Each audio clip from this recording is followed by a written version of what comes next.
when you look at the story from last week, you see that Jesus emphasizes the wedding. He doesn't make himself the public spectacle. He doesn't do things publicly. He's in the background, right? We talked about this. The focus was the joy of the wedding.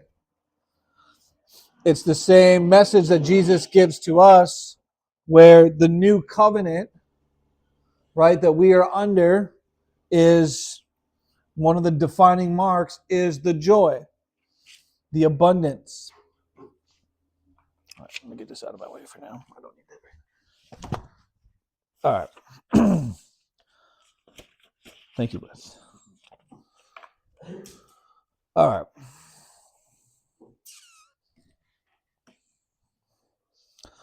We talked about how the feast lasted 7 days and how Jesus made an abundance of wine. So picture this. Here's Jesus' opening ministry, right? He goes to a wedding. He's hidden. Normally you think, well, if I'm going to start a ministry, I want to do a public display. I want everybody to see what I have. But instead, he works in the shadows, not to overshadow the wedding groom and the reason that everybody was gathered. And so he makes the wine. He lets everybody celebrate. And, it's interesting because it says that they're there at the wedding, but it doesn't say what day they showed up at the wedding. So if you are planning a party that is supposed to last a week, I think it's safe to assume you're not going to run out of wine in one day. If you're the wedding planner, I would assume most people know how to plan a week-long party to at least make it past one day, right? Maybe. And yet, we see that they do run out of wine. We don't know what day it is, but Jesus makes more than enough to last the full duration of what should have been the party. And yet, it says that nobody knew, or the wedding master didn't know where the wine came from, but the servants knew. Jesus does it in secret. And so we go from that. So that's context one. We go from that. Now, the very next thing that John writes, and I want you to see this because they're almost contrasting, is you go from joy in wedding and celebration and abundance to the clearing of the temple. Like, it seems really odd.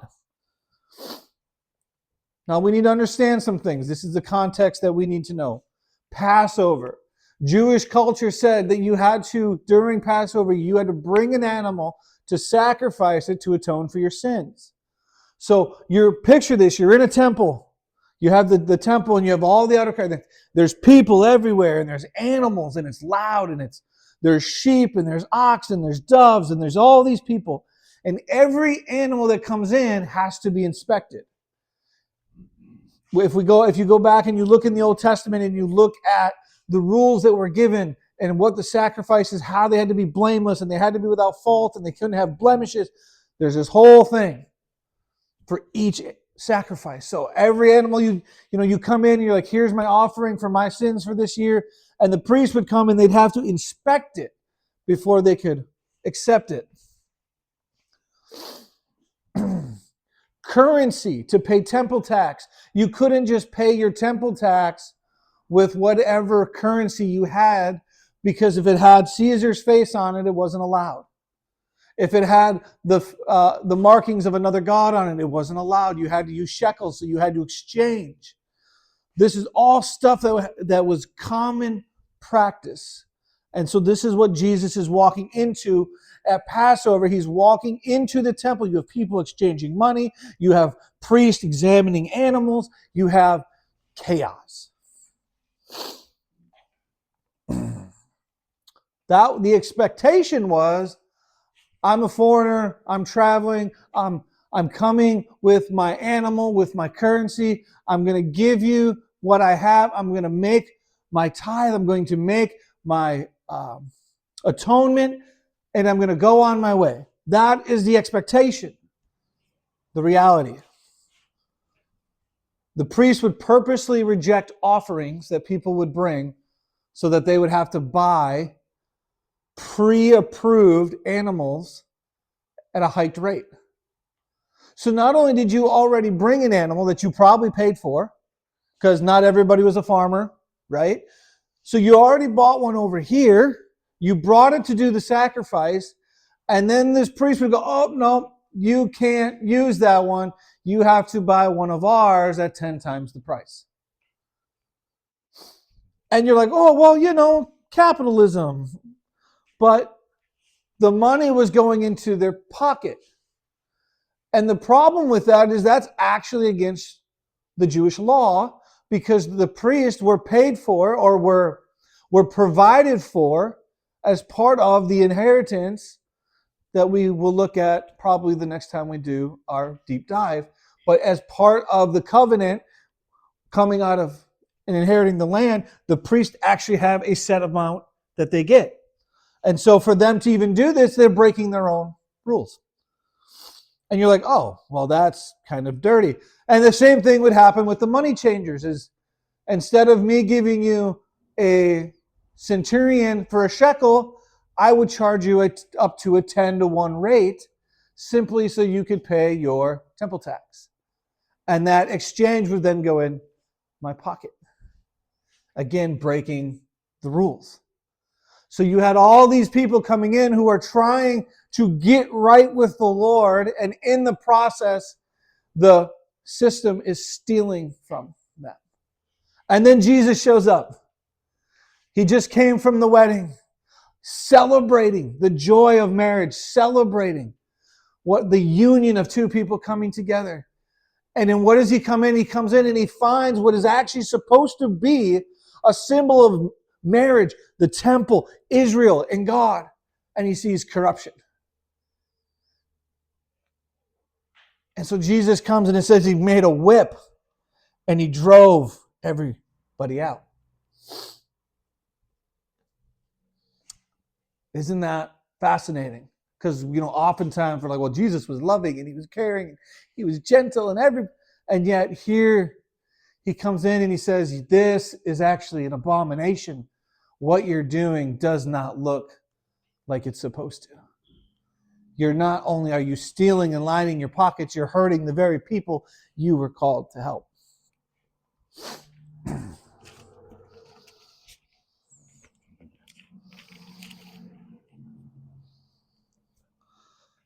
And in imagine that here's Jesus, and you're making my Father's house a den of thieves, and yet we think, he comes in and it says he overturns the table and he drives out the animals, but he pauses, even in the midst of this, he pauses, and to the doves, to the keepers of the doves, he says, hey, take these out of here. He has enough restraint to not just throw the bird cages.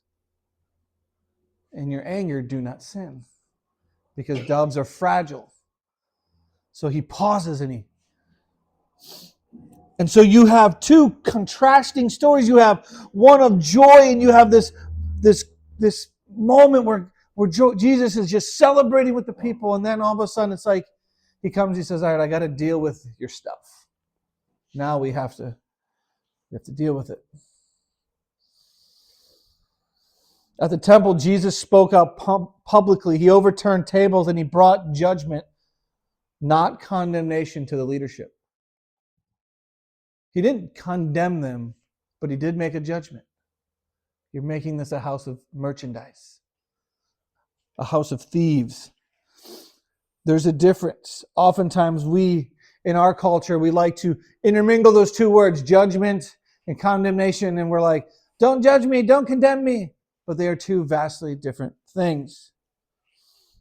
And we need to understand that for the context. Here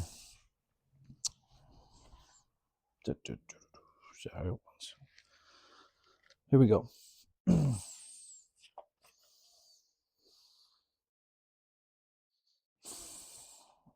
Judgment is to define right and wrong based on God's perspective. When Jesus makes this judgment, he's saying, according to my Father, right and wrong, he's making a determination.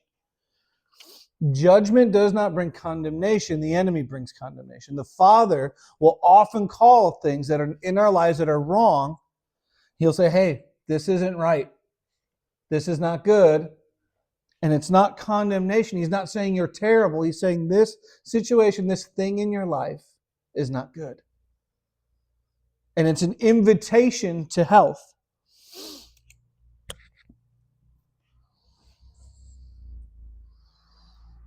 The Feast of Unleavened Bread, we read this. Why does this tie in? After Passover, 7 days later, they go into the Feast of Unleavened Bread. During this feast, you have to pull out all the yeast from your house, or all the leaven.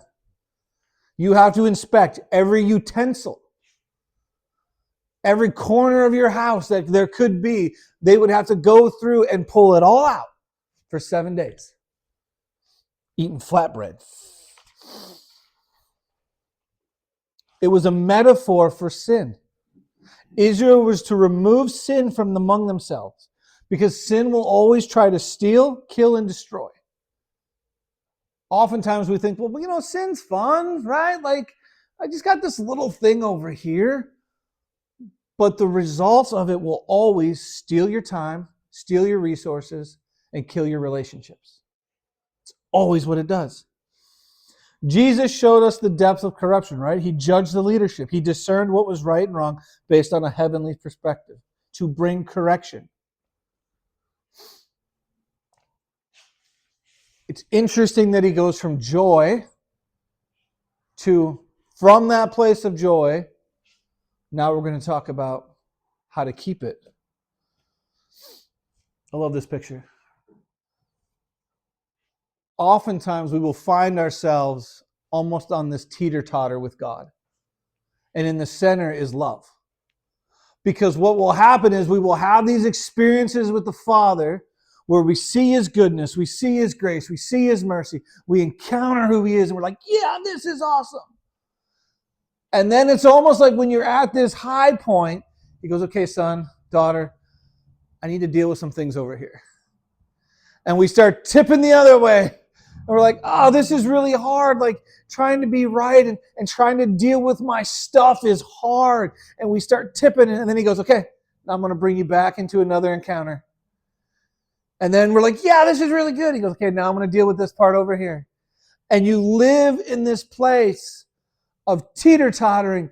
Why? Because if all God ever did was give us joy, joy all the time, sin would run rampant.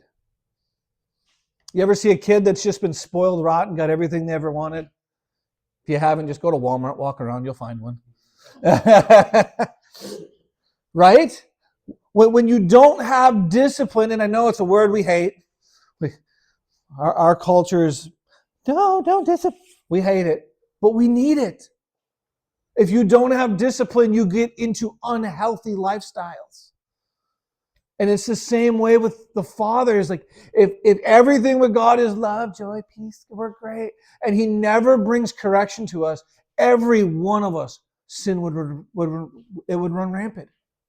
On the exact opposite hand, though, the enemy wants to come in and bring judgment and try to condemn us constantly. And you're like, that's not the Father's heart either.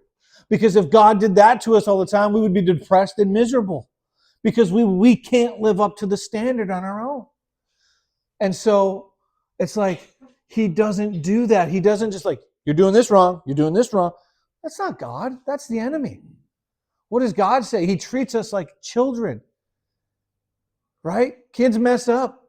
You're going to make mistakes. Take a deep breath. It's okay. You're going to miss the mark. And yet, even in that, His love doesn't change. And so it's like there's this balancing act that as we mature, as we grow, if we can recognize like, man, why do I feel like God's like, this didn't used to be an issue, but I feel like He's like, oh, hey, really want to talk to you about drinking too much. You're like, well, I've been doing this for like 40 years. Why does it matter, God? And He's like, because I want you to be healthier, right? As a parent, we want our kids. We see things, and it's the same way. And all of a sudden, God starts replacing things, and He starts bringing us into joy. All right, now let's clean you up a little bit. Oh God, this is really heavy. Okay, let's bring you back. And it's like this teeter-totter almost of getting healthy. And it's one of those things that if we understand it and we understand the process, it makes it a little bit easier. The number of times that, I've been married for a minute now, and one of the things that I've learned through marriage is I'm not perfect. I thought I was. I thought I'd arrived. Apparently I'm not. You can ask Joy, she'll tell you. But what I've learned is, like, even in our marriage and the way we communicate, God began to refine how we interact. And we would have a really high point in our marriage, and then it was like God was like, hey, I want to deal with how you talk about this when you're mad. But I'm in this good spot, right? And then, like, you're trying to work through it, and you're butting heads, and then all of a sudden you have another really good spot.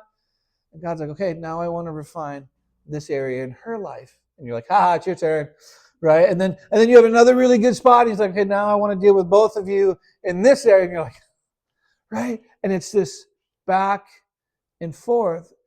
And in no way does his love ever change. Because the enemy would say, well, when you're in this season, God doesn't love you. But when you're in this season, you're like, oh yeah, God loves me. Like, I'm on the highs and highs.